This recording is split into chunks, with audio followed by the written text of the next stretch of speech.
Dear student, JPIC digital study में आपका स्वागत है। आज का हमारा विषय है संविधान की आवश्यकता क्यों है।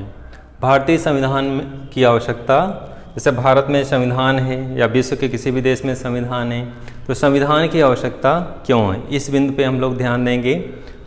विषय वस्तु को आगे बढ़ाते हैं हम लोग। सबसे पहले हम लोग अध्ययन करेंगे कि संविधान की आवश्यकता क्यों है, किन किन रूपों में आवश्यकता है।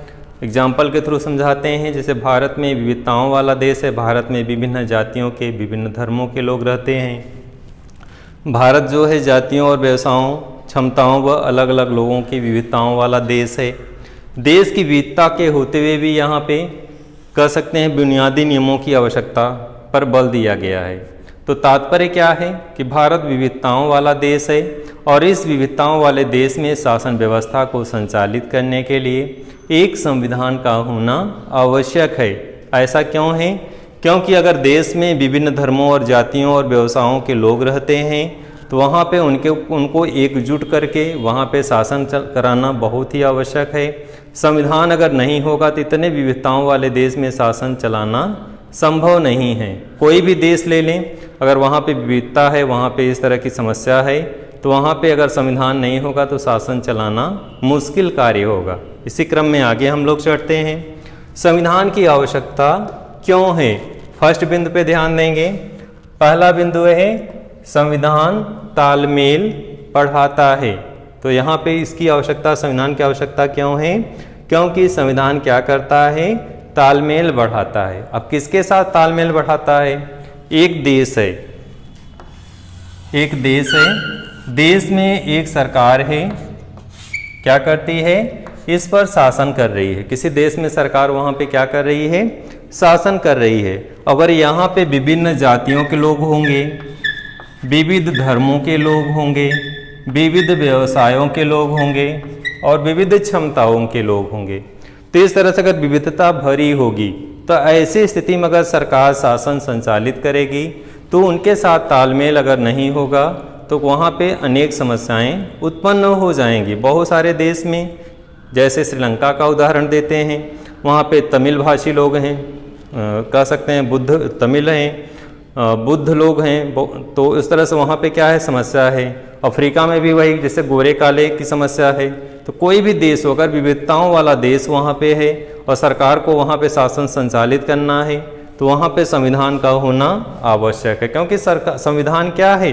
बुनियादी, वहाँ पे कोई भी सरकार को शासन चलाने के लिए वहाँ पे कुछ बुनियादी नियमों व सिद्धांतों का होना आवश्यक है। उसी के अनुरूप शासन संचालित होता है। तो संविधान में उन बुनियादी नियमों व सिद्धांतों का, कह सकते हैं, व्यवस्थाएं दी गई रहती है, जिसके अनुरूप सरकार क्या करती है? शासन चलाती है। अगर बुनियादी नियम व सिद्धांत नहीं होंगे तो सरकार शासन चलाने में असमर्थ होगी। तो ऐसी स्थिति में क्या है कि विविध धर्मों के, विविध जातियों के, विविध व्यवसायों के व विविध क्षमताओं के लोग होते हैं। इन सभी के साथ क्या करना है? सरकार को तालमेल बिठाकर शासन संचालित करना है। अगर ऐसा नहीं होगा तो विरोधाभास होगा, टकराव की स्थिति बनेगी, नागरिक विविध जातियों और धर्मों के बीच टकराव होगा और अव्यवस्था फैलेगी, अशांति फैलेगी। तो ऐसे कंडीशन में क्या है? संविधान की आवश्यकता है। क्योंकि संविधान में ऐसे प्रावधान होते हैं कि किस तरह से इन धर्मों के लिए, इन जातियों के लिए, इन व्यवसायों व क्षमताओं के लिए कुछ विशेष प्रावधान होते हैं। उन प्रावधानों के अनुरूप ही वहाँ की सरकार क्या करती है? शासन संचालित करती है। तो ऐसी स्थिति में क्या है कि इन सभी के साथ क्या करना है? सरकार को तालमेल बिठा करके ही शासन संचालित करना है। और ये तालमेल बिठाने के लिए संविधान क्या करता है?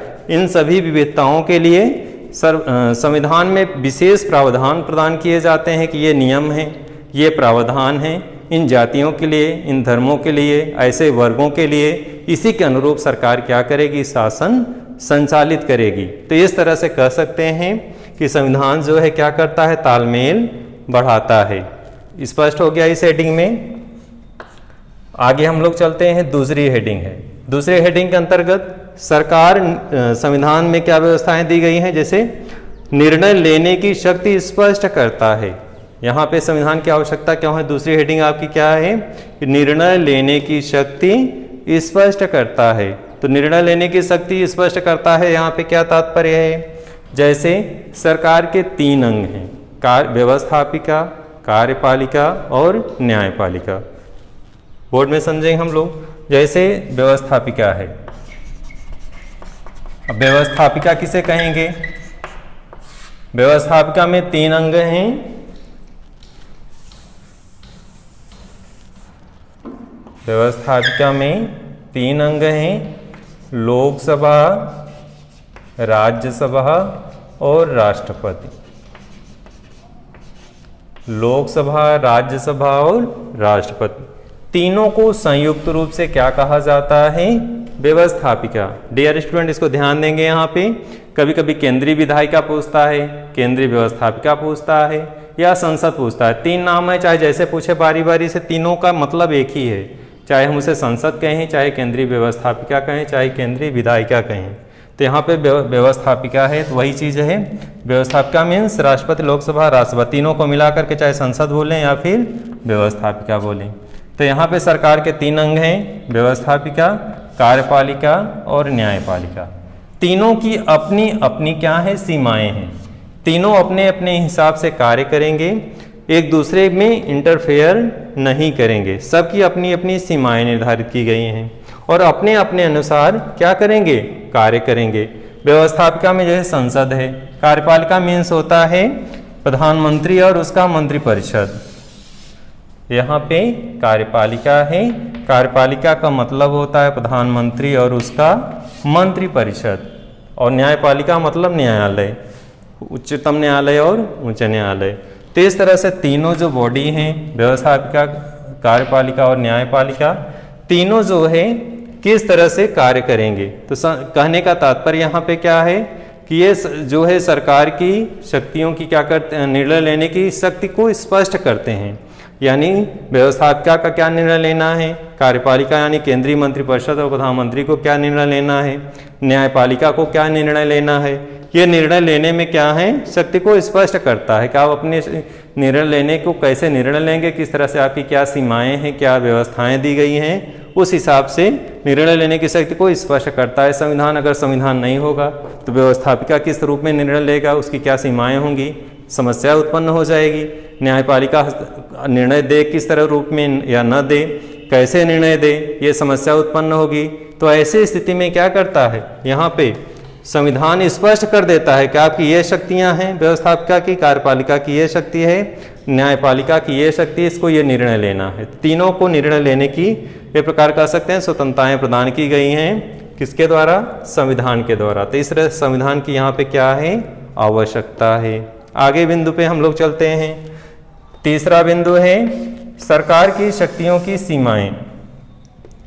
सरकार की शक्तियां निर्धारित की गई हैं और उनकी सीमाएं भी विधिवत जो है नियंत्रित किया गया है। तो कहने का तात्पर्य है कि सरकार की शक्तियों को अनेक विधियों से नियंत्रित किया गया है। वो किसी भी तरीके से कह सकते हैं निरंकुशता पूर्ण शासन संचालित नहीं कर सकता। जैसे नागरिकों को मूल अधिकारों की व्यवस्था दी गई है। अगर मूल अधिकारों का हनन सरकार करती है तो कोई भी नागरिक न्यायालय में जा सकता है। संवैधानिक उपचारों का अधिकार के तहत कोई भी नागरिक न्यायालय में जा सकता है। नागरिकों को अभिव्यक्ति की स्वतंत्रता है, समुदाय में जाने की स्वतंत्रता है, समुदाय में शामिल होने की स्वतंत्रता है, व्यापार करने की स्वतंत्रता है, भाषण व अभिव्यक्ति की स्वतंत्रता है।